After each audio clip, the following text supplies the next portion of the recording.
le marathon recommence. Oui, je connais ça.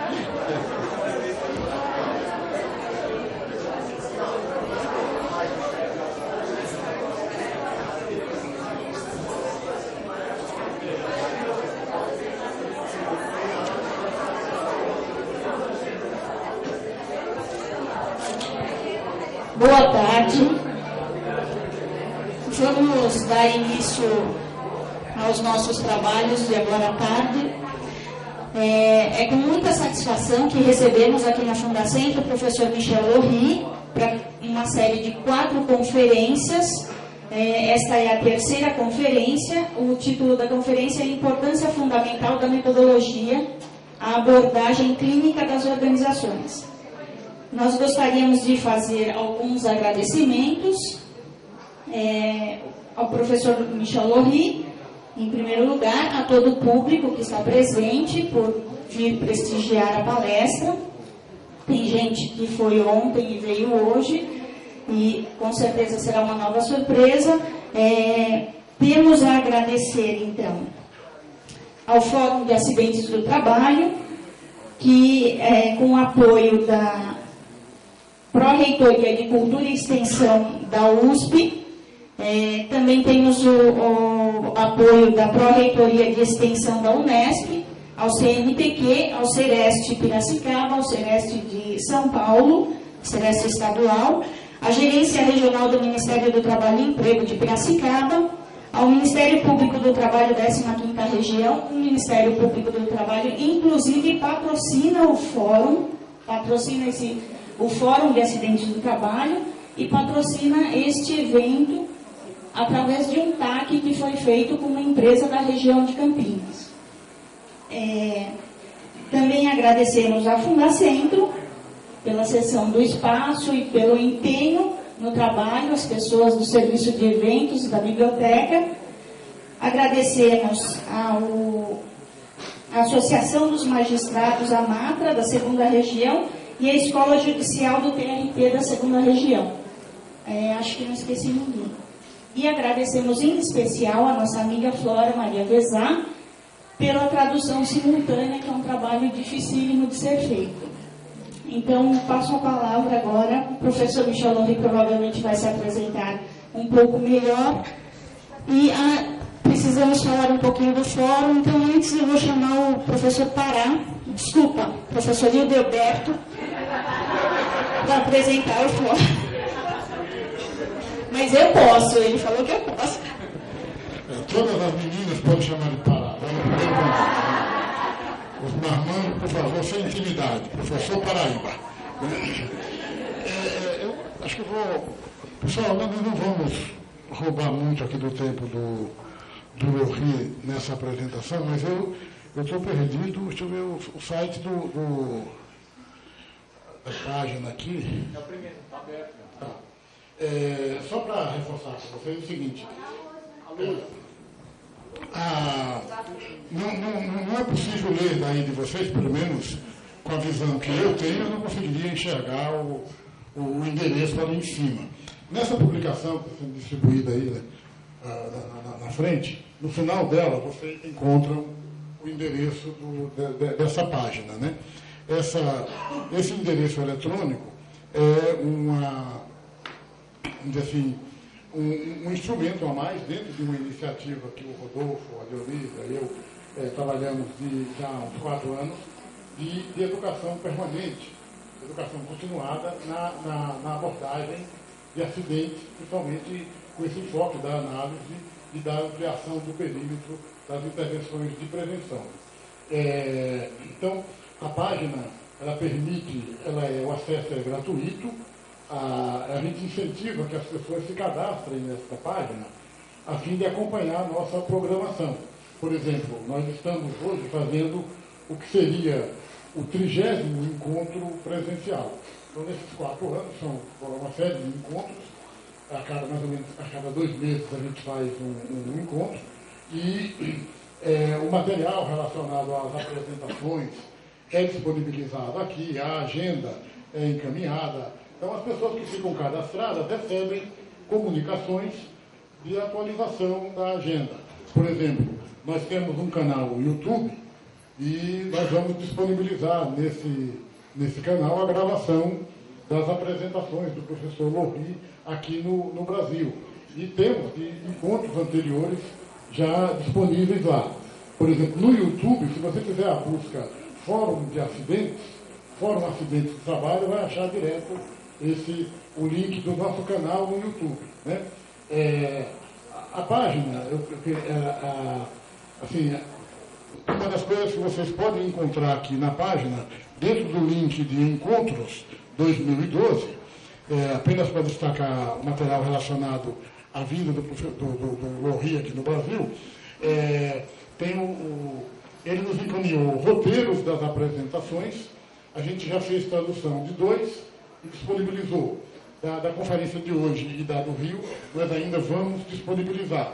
Mas a gente disponibiliza também parte da produção teórica dele. Então, tem aí o prefácio do livro chamado O Custo, Acidentes Industriais, Custo do Silêncio, que das obras que ele publicou é a única que foi traduzida e lançada aqui no Brasil, né?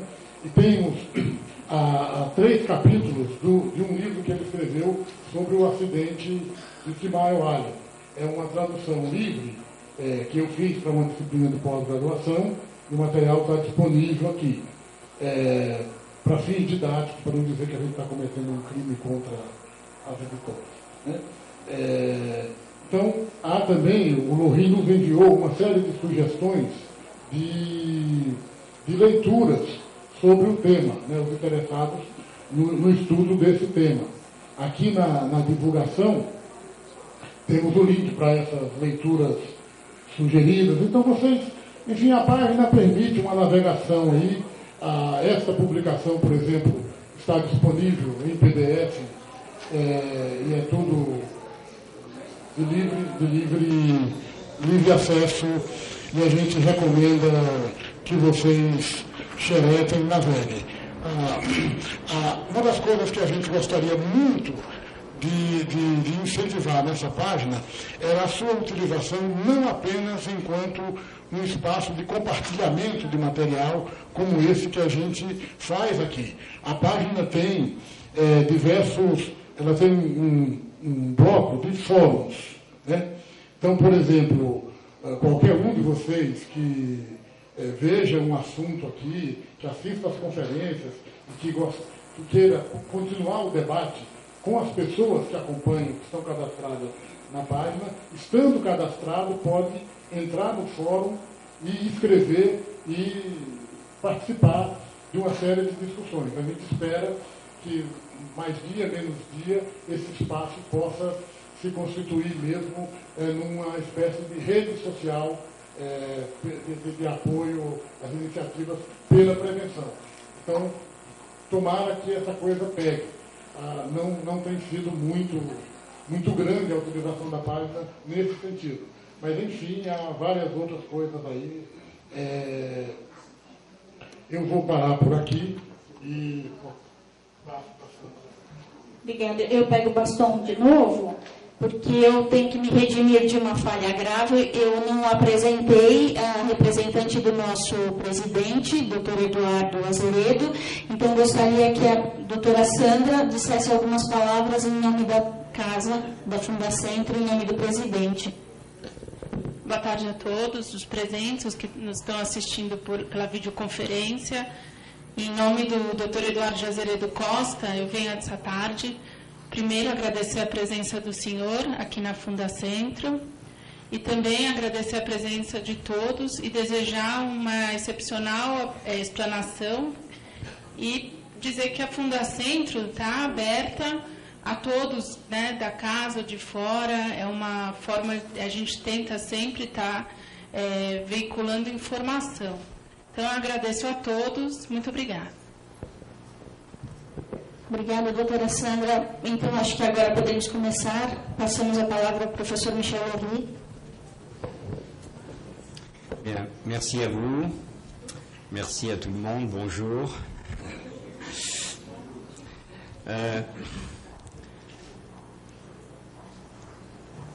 Vous prenez quelques risques d'ailleurs. Est-ce que vous veniez m'écouter parler de méthodologie?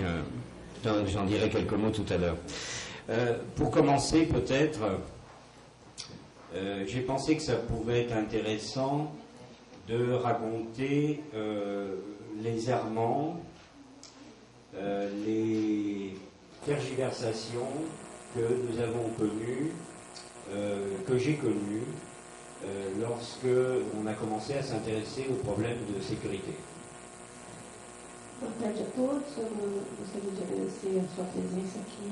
Eu nos previno que vocês também correm um certo risco de vir aqui. Ouvi falar de metodologia e eu imagino que seria interessante começar através de algumas divagações sobre aquilo que eu descobri quando eu comecei a me interessar pelos assuntos dos riscos. Parce que donc j'ai vécu en gros deux parties dans ma carrière professionnelle. Une partie, d'ailleurs deux parties à peu près égales, de 17 années, hélas. Une partie dans cette grande maison, cette grande entreprise qu'est Électricité de France, et une autre partie en tant que consultant indépendant. Então, eu queria dizer algumas palavras sobre a minha carreira profissional, que se divide em duas partes, mais ou menos iguais. Eu passei 17 anos trabalhando numa empresa muito grande, a empresa Électricité de France, que é a empresa responsável pela produção, encaminhamento e distribuição da energia elétrica, e outros 17 anos como consultor privado.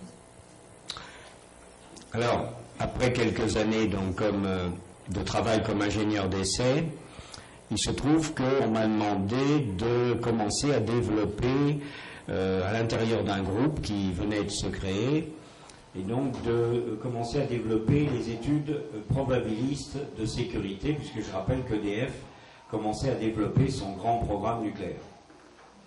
Depois de passar alguns anos como engenheiro de testes, fui convidado a fazer parte, a criar dentro da EDF um grupo voltado ao estudo probabilístico dos riscos. Preciso lembrar que a EDF é uma empresa que tem várias centrais nucléares. En fait, nous marchions sur les pas, mais très modestement, d'un rapport qui avait fait sensation dans le domaine du nucléaire, qui avait été diffusé en 1975, un rapport américain qui s'appelle le rapport Rasmussen. De fato, nessa época, o departamento que eu criava, a gente seguia os passos de forma muito modesta de um relatório que foi publicado em 1975, um relatório americano que fez muito sucesso, que é conhecido como relatório Rasmussen. Et donc, 2 ans plus tard, on me demande de commencer à développer ces études pour Électricité de France. Et nous sommes retrouvés, quelques ingénieurs, donc, à commencer à calculer des probabilités de défaillance de systèmes de sécurité. Então, mais ou menos 2 anos depois da publicação desse relatório, nós fomos convidados, um grupo de engenheiros, a fazer cálculos probabilísticos sobre a possibilidade de falha das instalações elétricas. Bon, je n'insiste pas sur ces études, c'était donc très mathématique, en particulier des calculs de probabilité, et très technique, parce qu'il fallait rentrer dans le détail de la technologie, des systèmes électriques, des systèmes mécaniques, hydrauliques, etc. Eu não quero me demorar sobre esses estudos, eram estudos muito matemáticos, muito especializados sobre a estatística, a probabilidade do risco de falha de equipamentos, se era preciso descrever esses equipamentos com um nível de detalhe muito grande, equipamentos elétricos, mecânicos, hidráulicos. Mais il y avait un os, comme on dit en français. Mas nesse angu tinha um osso, como se diz em português, um correspondente do francês. Parce qu'on tombait toujours sur un opérateur qui devait faire une opération particulière. Porque a gente sempre chegava no fim a um operador que tinha que, no seu trabalho, fazer uma ação específica. Et évidemment, cet opérateur nous gênait parce qu'il ne se comportait pas comme des tuyaux, des vannes et des pompes. E é claro que esse operador nos incomodava, porque ele não se comportava como os encanamentos, as bombas, as válvulas. Et alors on se demandait comment calculer la probabilité d'erreur humaine. E a gente se perguntava nesse momento como é que seria possível fazer o cálculo da probabilidade de erro humano. Alors les Américains, qui sont très pratiques, avaient déjà fait des guides pour calculer les probabilités d'erreur humaine. Os americanos muito práticos já tinham feito nessa época os guias para calcular essa probabilidade de erro humano. Et il y avait un ingénieur qui se taillait un franc succès, qui faisait le tour de l'Europe, d'ailleurs à l'époque, qui s'appelait Alan Swain, et qui donc distribuait la bonne parole du calcul des probabilités d'erreur humaine. E nessa época tinha engenheiro americano que fazia muito sucesso, ele estava fazendo uma turnê na Europa, Alan Swain, vendendo o seu método para o cálculo preciso da probabilidade de erro humano. Mais on s'était quand même vite aperçu, bien qu'ingénieur un peu borné, que dans un certain nombre de situations, on ne pouvait pas appliquer le fameux guide américain. Mas é claro que, mesmo sendo engenheiros um pouco limitados, a gente já tinha percebido que, em alguns casos, não era possível usar esse método famoso do americano. En particulier lorsque les opérateurs devaient faire des diagnostics de situations techniques un peu compliquées. Em particular, naquelas situações em que os operadores tinham que fazer diagnósticos complicados sobre as condições técnicas. Alors, on se grattait la tête, comment faire, et je me suis rappelé que j'avais été ingénieur d'essai. E a gente, nesse momento, estava assim, pensando o que fazer, e ele se lembrou que ele tinha sido um engenheiro de testes. Et je me suis dit, on va faire des essais avec des opérateurs. E eu resolvi fazer testes com os operadores. Donc, je résume, on va faire appel aux simulateurs de formation qui étaient des simulateurs pleine échelle, full scale. Então, a gente vai utilizar para esses testes os simuladores de ação, que eram simuladores em escala plena. On met des opérateurs volontaires devant le simulateur et on ne leur dit pas quelle est la panne et on regarde comment ils se comportent face à la panne qui survient. Então, a gente vai trabalhar com operadores voluntários, a gente coloca esses operadores no simulador, e sem dizer qual é a pane que aconteceu, e vamos ver como é que eles resolvem o problema.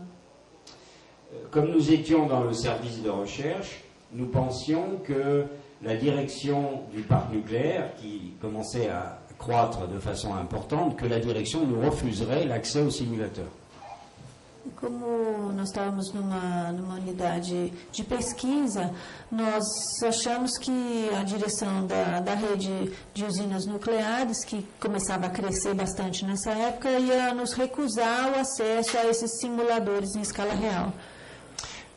À notre grande surprise, elle a accepté notre intrusion dans les simulateurs de formation et nous avons eu beaucoup d'opérateurs qui se sont déclarés volontaires pour faire nos petites manipulations.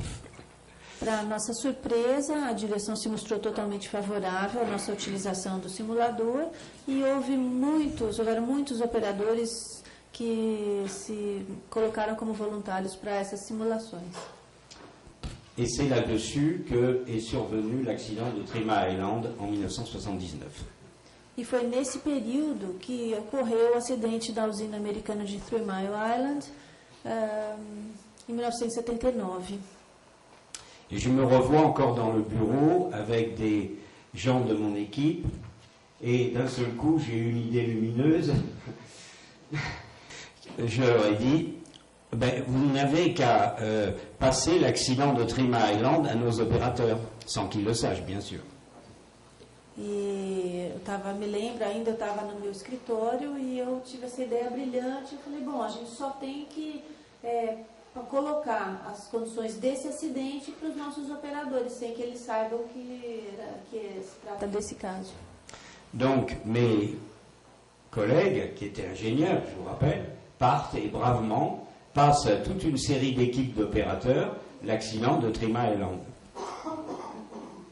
E os engenheiros da minha equipe imediatamente começam a passar com os operadores esse acidente de Three Mile Island. Oui, vous imaginez le protocole, il est très simple. On convoque des opérateurs et on leur dit voilà, on va vous passer un accident, mais on ne vous dit pas lequel, et si vous êtes d'accord, on regarde comment vous vous comportez, enfin comment vous débrouillez pour essayer de résoudre la question de cet accident.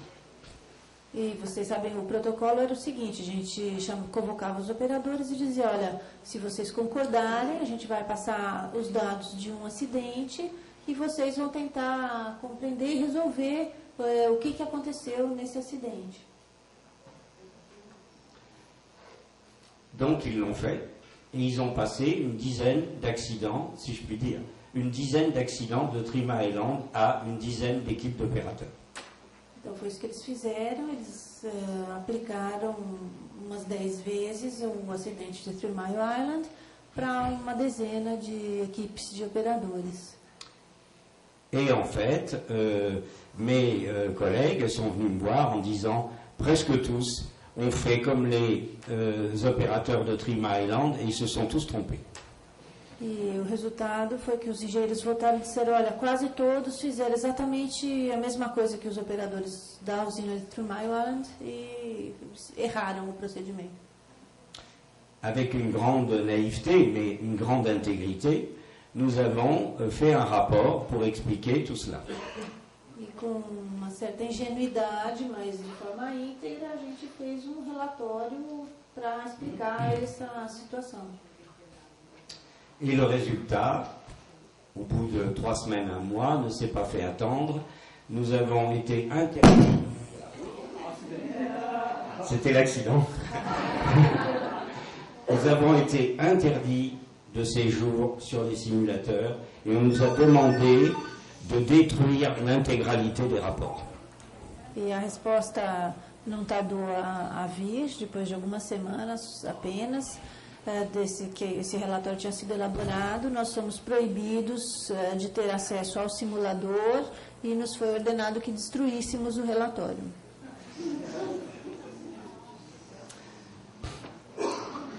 C'était quand même une certaine ouverture à la méthodologie, vous voyez. Alors que faire? Il se trouve que par une chance extraordinaire, il y avait un chercheur un peu spécial parmi les 2000 que nous étions à Électricité de France, plutôt mathématicien, statisticien, assez connu, et il avait le mérite, mais je ne le savais pas à l'époque, d'avoir fait exactement la même école que le président directeur général d'EDF. Então, isso foi, de certa forma, uma contribuição para a metodologia de investigação, mas após esse evento, por uma sorte muito grande, entre os aproximadamente 2.000 pesquisadores que trabalhavam na EDF nessa época, havia uma pessoa muito competente, um matemático, que tinha feito a mesma escola que o presidente da empresa. Qui est une école assez rare dans le domaine d'EDF, qui est l'école normale supérieure. Uma escola que aparece pouco nas escolas de formação dos quadros da EDF, que é a Escola Normal Superior. Et des collègues qui me connaissaient et qui connaissaient cette personne m'ont dit il faut que tu ailles raconter tes malheurs à cette personne. E alguns colegas que conheciam a mim e conheciam a esse pesquisador me disseram, olha, você tem que ir lá contar suas infelicidades para essa pessoa. Et 1 mois plus tard, 3 semaines, 1 mois plus tard, le même responsable de haut niveau qui m'avait dit, Monsieur Yori, on commence à en avoir assez de vos expériences, me demandait instamment de les recommencer rapidement. Depois disso, umas 3, 4 semanas depois da nossa conversa, o mesmo superior hierárquico que tinha me dito, olha, Monsieur Youri, nós já estamos cheios das suas experiências, veio me pedir com muita insistência que retomasse os testes. Voilà, ce que j'anticipe en même temps sur une forme de conclusion générale qui est que il faut essayer de tenir constamment ses positions et de trouver des solutions quand on a parfois des blocages institutionnels très importants. Isso me ajuda a adiantar uma das minhas conclusões sobre a metodologia. É preciso marcar sua posição e sempre tentar achar formas de resolver essa situação frequente na qual a investigação dos acidentes é bloqueada pela lei da hierarquia.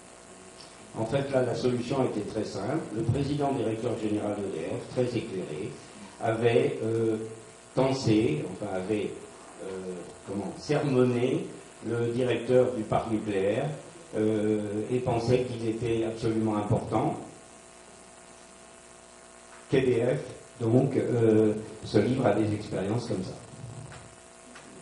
Em resumo, o que aconteceu foi que o presidente geral da EDF tinha passado um sermão na chefia das centrais nucleares, que se achava muito importante, dizendo não, é fundamental que a gente retome esse procedimento de testes.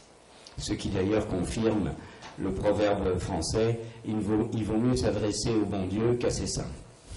Isso vem confirmar provérbio francês que diz mais vale se dirigir a Deus do que aos seus santos. Alors, je poursuis rapidement. Ces essais sont devenus une véritable institution. Et il y a une sorte de gag pour moi, c'est que 20 ans plus tard, non, pas 20 ans, attendez, oui, pratiquement 20 ans plus tard, j'ai voulu les supprimer parce que je disais, ça va, on en a fait assez d'essais. Et alors, tout le monde m'est tombé dessus en disant, mais tu ne peux pas supprimer ces essais, c'est très important. E esses testes, então, recomeçaram e eles viraram uma espécie de instituição dentro da EDF, tanto que depois, mais ou menos uns 20 anos depois, eu achei que estava na hora de suspender, de interromper esses testes, que a gente já tinha feito o suficiente. Todo mundo falou para mim, você está louco? Isso é fundamental a gente continuar com os testes. Alors, je poursuis un petit peu l'histoire, un peu plus vite. Bon, vous savez, j'aime beaucoup les petites histoires. Ce qu'on a découvert aussi avec les opérateurs très vite, c'est l'intérêt de discuter avec eux et donc de mener des interviews de plus en plus longs avec eux, et c'était très clair qu'eux étaient extrêmement intéressés de discuter avec des ergonomes, des psychologues du travail, des ingénieurs, de la façon dont ils menaient ces systèmes complexes qui étaient les centrales nucléaires, et comment ils se débrouillaient pour construire le diagnostic, etc. Uma coisa que a gente descobriu ao longo desses testes e que foi crescendo de importância, eu vou terminar isso rapidamente, eu gosto muito de contar histórias, mas, em suma, a gente, ao longo desses testes, ficou cada vez mais evidente como era importante, fundamental, conversar com os operadores diretos que operavam o equipamento e através de entrevistas que foram ficando cada vez mais longas dos técnicos com os engenheiros, com os ergonomistas, psicólogos do trabalho, sociólogos do trabalho. Et en discutant avec eux, on se rendait compte qu'au-delà de l'application des procédures et des connaissances qui leur étaient apprises par les ingénieurs, ils développaient énormément de savoir-faire. E ficou evidente, foi uma grande surpresa, uma grata surpresa, descobrir que, muito além daquilo que havia sido prescrito na sua formação, eles desenvolviam com o trabalho um grande savoir-faire. Et c'est à peu près l'époque aussi où j'avais découvert, puisque j'étais assez lié avec Christophe Dejour, j'avais découvert le concept de savoir-faire de prudence.